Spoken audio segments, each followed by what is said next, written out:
Welcome back. రాజకీయ నాయకులంటే పెట్టుబడి లేని వ్యాపారం చేస్తున్నవారు, సంపాదనే లక్ష్యంగా ఉన్నవారు, కబ్జాలు కాంట్రాక్టులు తప్ప ప్రజాసేవ తెలియనివారు, అవినీతి బంధుప్రీతికి ప్రాధాన్యతనిచ్చేవారు. ఇది జనమిచ్చే డెఫినేషన్. కొత్తగా రాజకీయాల్లోకి వచ్చేవారు సైతం తమ సీనియర్లనే ఆదర్శంగా తీసుకుంటారు. కానీ వీరందరి మధ్య నిజమైన ప్రజాసేవకు నిబద్ధతకు కట్టుబడి ఉన్నవారు కూడా ఉన్నారు. అందులో మనం మర్చిపోయిన ఓ ప్రజానాయకుడు కర్రెల నర్సయ్య.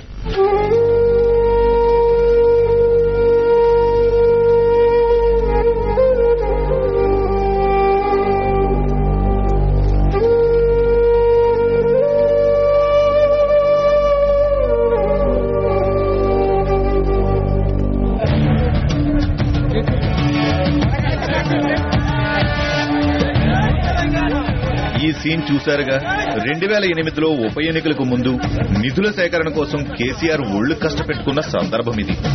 ఈ కూలి పనిలో ఆయనకు గిట్టుబాటు అయింది అక్షరాల 2 లక్షల రూపాయలు. ఇప్పుడు మరో సీన్ చూద్దాం. ఎండలో చెమటలు కక్కుతూ కూలి పని చేస్తున్న ఈమెను చూశారా? కేసీఆర్ చేసిన కూలి పనికి ఈమె పడుతున్న కష్టానికి ఓ పోలికుంది. ఆయన ప్రెసిడెంట్ ప్రజాప్రతినిధి అయితే ఈమె ఓ మాజీ ప్రజాప్రతినిధి భార్య. అది పబ్లిసిటీ కోసం స్టంట్ అయితే ఇది బతుకు తెరువు కోసం పోరాటం. తన జీవితాన్ని ప్రజాసేవకి అంకితం చేసిన ఓ మాజీ ఎమ్మెల్యే కుటుంబం దుస్థితిది.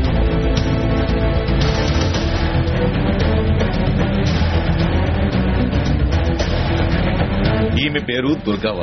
కరీంనగర్ జిల్లా నేరెళ్ల నియోజకవర్గం మాజీ ఎమ్మెల్యే కర్రెల నర్సయ్య భార్య.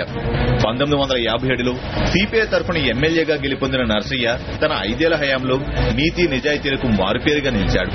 చోటామోటా గల్లీ లీడర్లు కోటీశ్వరులుగా మారే రాజకీయ చదరంగంలో నర్సయ్య మాత్రం నిఖార్సైన సిపాయిలాగే పనిచేశాడు. కాన్స్టిట్యున్సీ కింగ్ గా ఉండి కూడా అప్పరంగా వచ్చిన ఒక్క రూపాయి కూడా ఆశించలేదు. పేదరికంలో మగ్గి కుటుంబానికి ఏ దారి చూపించకుండానే 2003లో గుండెపోటుతో మరణించాడు. ధనం కంటే నియోజకవర్గం ప్రజల అభిమానాన్ని సంపాదించిన నర్సయ్య తన వారికి పేదరికాన్ని వారసత్వంగా మిగిల్చాడు. నర్సయ్య కొడుకులు ఆనందం, భాస్కర్లు తాపి పని చేసుకుని బతుకల్లాదిస్తుంటే మాజీ ఎమ్మెల్యే భార్య దుర్గవ్వ మాత్రం కూలి చేసి కడుపు నింపుకుంటుంది.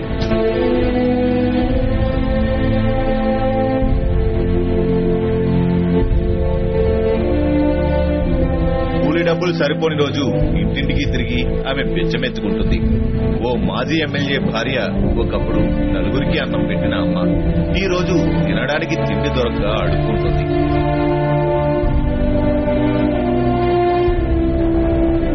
విన్నారా? సరిగ్గా విన్నారా? ఒకప్పుడు ఆమెది పెంచి ఇప్పుడు పుచ్చుకునే తీరస్థితి. మరేవా నర్సయ్య నిజాయితీకి ఇంతకు మించి సాక్ష్యమేం కావాలి? మళ్ళా 10 మాటల 4 మాటల మళ్ళా పడిపోయిండు. మాకేం సంపాదించలేదు, నా పిల్లలకేం సంపాదించలేదు, కడుపు సత్తున్నాము. మా లోకానికి మత్తుగా సాయం చేసిండ్రు. భూములు తీసుకొని పట్ట చేపించిండు లేనోళ్లకు. మాకు అన్నం లేక అలా తీరుతున్నావు తండ్రి. అయితే వీరి గోడు వినేవారేది? అయిన వాళ్లకు బినామీ పేర్ల మీద కాంట్రాక్టులు కట్టబెట్టి కోటీశ్వరులను చేసే సర్కారు పెద్దలకు నర్సయ్య కుటుంబం గుర్తుకొస్తుందా?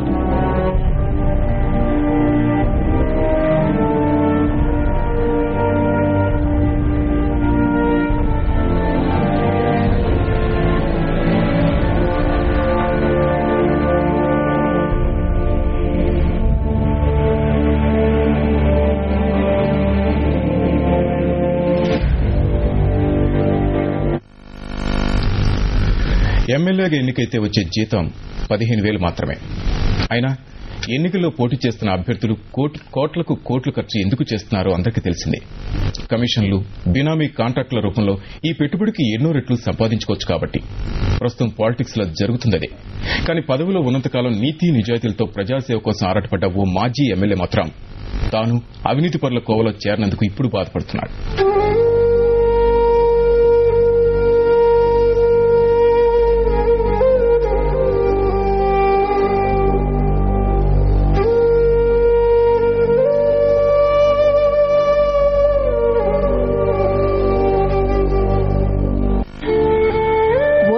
సంపాదించుకోవాలంటే పార్టీ ఇమేజ్ మాత్రమే కాదు, అభ్యర్థిపై అక్కడ ఓటర్లకు కూడా నమ్మకం ఉండాలి. అదే విశ్వాసం ఓ ఎమ్మెల్యేను 2 సార్లు గెలిపించింది. ఆయన పేరు కొండిగారి రాములు. ఆయన ఒకప్పుడు రంగారెడ్డి జిల్లా ఇబ్రహీంపట్నం నియోజకవర్గం మాజీ ఎమ్మెల్యే.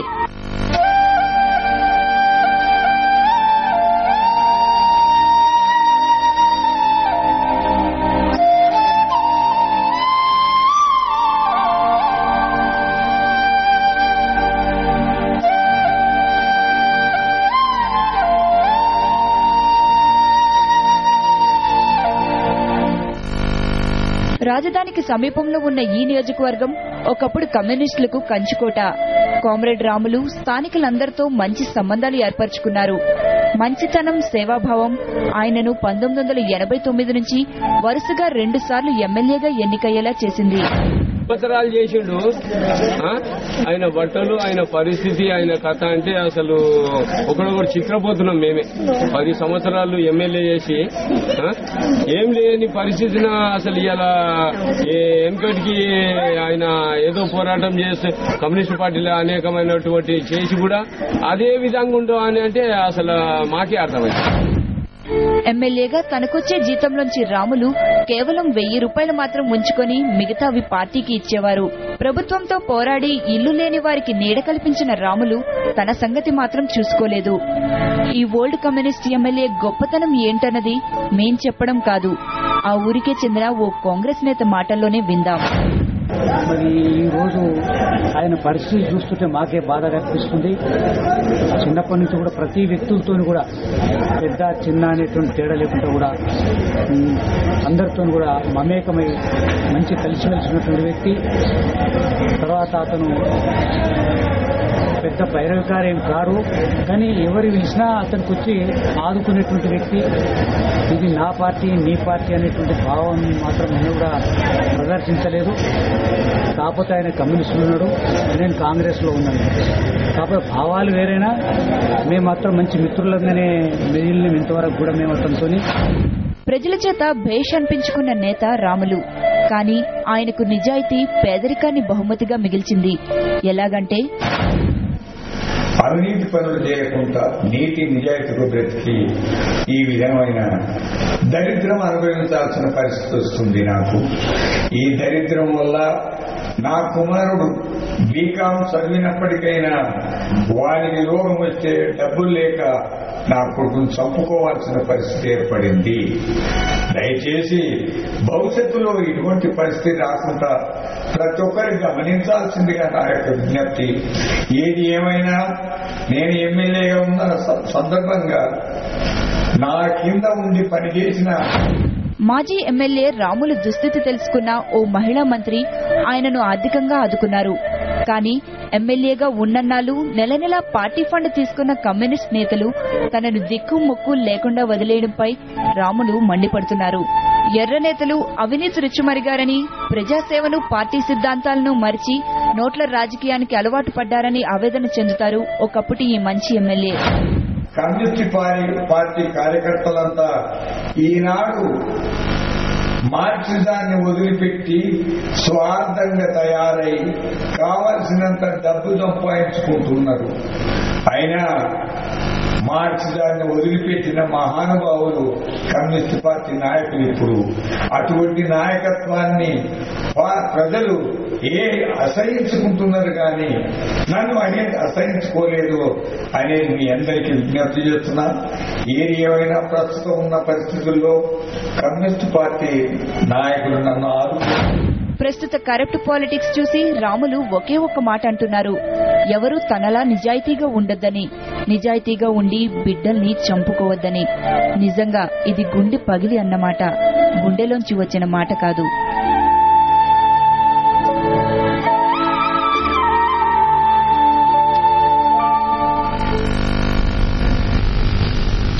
చూశారుగా, అధికారం చేతిలో ఉన్న అహంకారం దరిచేరనివ్వక కేవలం ప్రజాసేవ మాత్రమే చేసిన ఎమ్మెల్యేలు వీరంతా. ఒక్క మాటలో చెప్పాలంటే ఓల్డ్ గోల్డ్ ఎమ్మెల్యేలు వీరంతా. ఇలాంటి వారిని చూద్దామంటే ప్రస్తుతం భూతద్దం పెట్టుకుని వెతకాల్సిందే. అయినా దొరుకుతారు నాకు గ్యారంటీ లేదు. అందుకే అసలు సిసులు ప్రజాసేవకులను ఎన్నుకోవాల్సిన బాధ్యత ఓటర్లపైనే ఉంది. మరి ఓటేసే ముందు ఒక్కసారి ఆలోచిస్తారు కదూ. ఇది వాటి జీ స్పెషల్. మరో అంశంతో మళ్లీ కలుద్దాం. నమస్తే.